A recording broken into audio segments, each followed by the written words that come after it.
Bismillahirrahmanirrahim. Assalamualaikum warahmatullahi wabarakatuh. Innal hamdalillah nahmaduhu wa nasta'inuhu wa nastaghfiruh wa na'udzu billahi min shururi anfusina wa min sayyiati a'malina. May yahdihillahu fala mudilla lahu wa may yudlilhu fala hadiya lahu.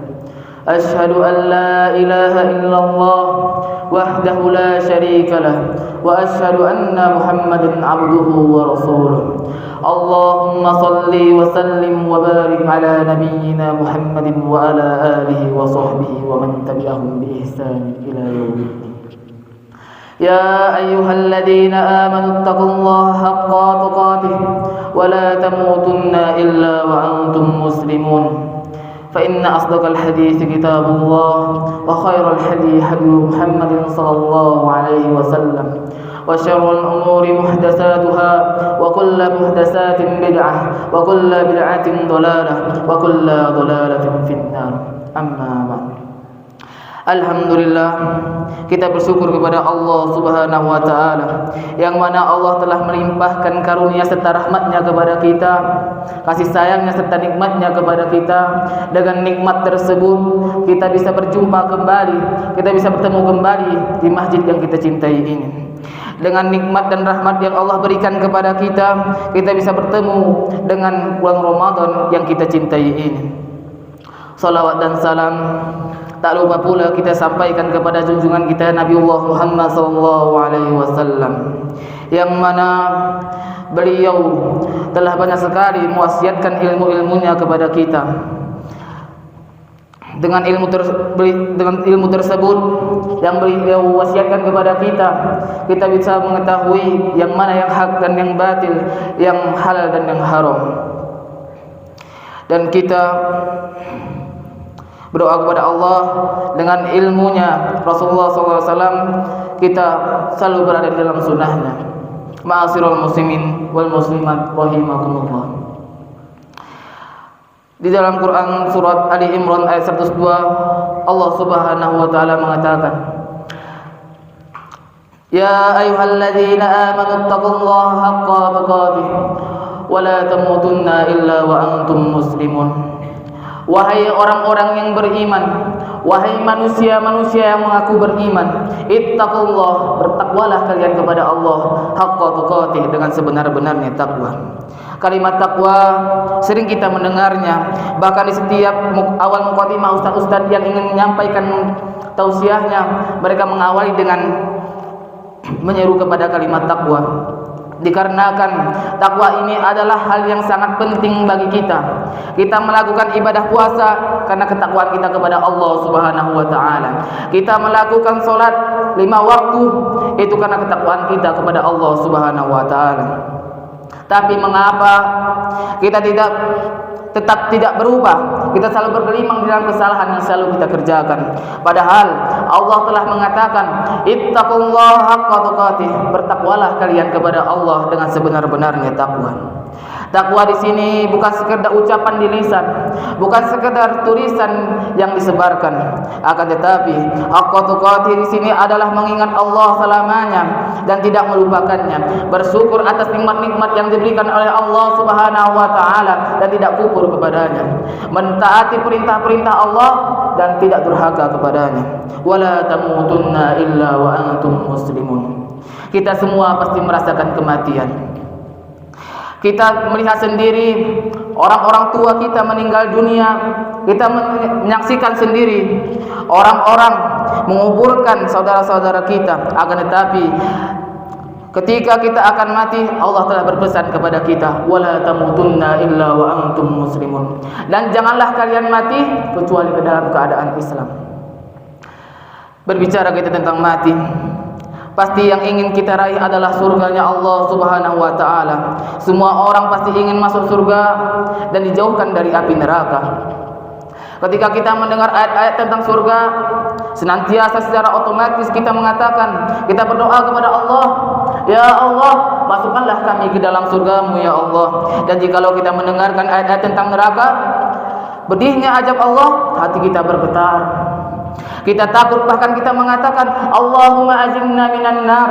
Ya Allah, aku berlindung kepadamu dari azab api neraka. Akan tetapi yang menjadi masalah buat kita, sebagian orang memang dia tidak mau masuk ke dalam neraka, akan tetapi dia sedang berjalan menuju neraka. Langkah dia sekarang, posisi dia sekarang sedang mengantarkan dia menuju nerakanya Allah Subhanahu wa taala. Tetapi lisannya mengatakan untuk tidak masuk ke dalam neraka. Kita semua pasti ingin masuk surga dan ingin dihindarkan dari api neraka. Kita selalu berdoa di dalam doa kita setiap hari kita, Rabbana atina fid dunya hasanah wa fil akhirati hasanah wa qina azabannar. Rasulullah SAW pernah bersabda di dalam hadisnya yang diriwayatkan oleh Imam Bukhari dan Imam Muslim, ujibatil jannatu bil makarih wa ujibatin nar bis syahwat. Surga itu dibentengi, dipagari, bahkan dikelilingi oleh perkara-perkara yang tidak disukai oleh jiwa kita. Wa ujibatin nar bis syahwat. Dan neraka itu dibentengi oleh perkara-perkara yang disukai oleh jiwa kita. Jika kita ingin masuk surganya Allah Subhanahu wa taala, maka hancurkanlah benteng-benteng itu. Benteng-benteng itu adalah hal-hal yang tidak disukai oleh jiwa kita. Dan jika kita ingin terhindar dari nerakanya Allah, terhindar dari azabnya Allah Subhanahu wa taala, maka hancurkan juga benteng tersebut, yaitu hal-hal yang disukai oleh jiwa kita.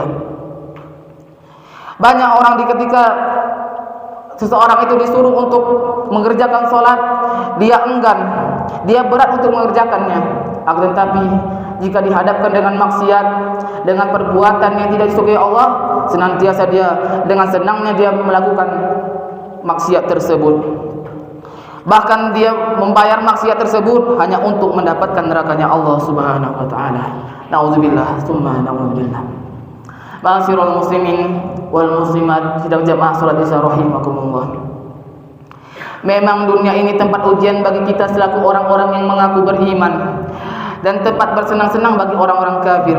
Ad-dunya usdul muslimin wa jannatul kafirin. Dunia itu adalah penjara bagi kaum muslimin dan surga bagi orang-orang kafir. Mengapa dikatakan penjara itu bagi kaum muslimin? Dikarenakan orang yang beriman, orang yang mengaku beriman kepada Allah Subhanahu wa taala itu diuji oleh Allah Subhanahu wa taala dengan ketakwaan mereka dan ibadahnya mereka. Mereka dilarang untuk bermaksiat, mereka dilarang untuk mengerjakan apa yang mereka sukai. Mereka ingin ke sana dilarang, mereka ingin itu dilarang, semua dilarang. Dan mengapa dunia ini dikatakan sebagai surga orang-orang kafir? Dikarenakan mereka di dunia bebas melakukan apa yang mereka inginkan. Mereka maksiat senantiasa mereka kerjakan, zina mereka kerjakan, khamar mereka kerjakan, mereka bebas, tak ada yang melarang mereka untuk tidak melakukan itu. Ini alasan mengapa Allah Subhanahu wa taala menciptakan surga dan neraka. Orang-orang yang beriman yang tidak bisa melakukan apa-apa yang dia inginkan di dunia, Allah telah menjanjikan kepadanya di akhirat kelak surga Jannatun Naim. Dan orang-orang kafir, mengapa mereka Allah izinkan bebas melakukan apa yang mereka inginkan di dunia? Dikarenakan Allah telah menjadikan kepada mereka neraka dan azab yang sangat pedih. Ma'asyiral muslimin wal muslimat rahimakumullah. Sekarang kita berada di dalam berpuasa bulan Ramadan adalah salah satu modal kita untuk masuk ke dalam surga. Sebagaimana Rasulullah SAW telah bersabda di dalam hadisnya yang telah datang dari Jabir bin Abdullah Ansari radhiyallahu anhuma yang diriwayatkan oleh Imam Muslim. Anna Rasulullah sallallahu alaihi wasallam, bahwasanya seorang laki bertanya kepada Rasulullah sallallahu alaihi wasallam, faqala, laki-laki itu berkata, "Ara'aita shallaitul maktubah?"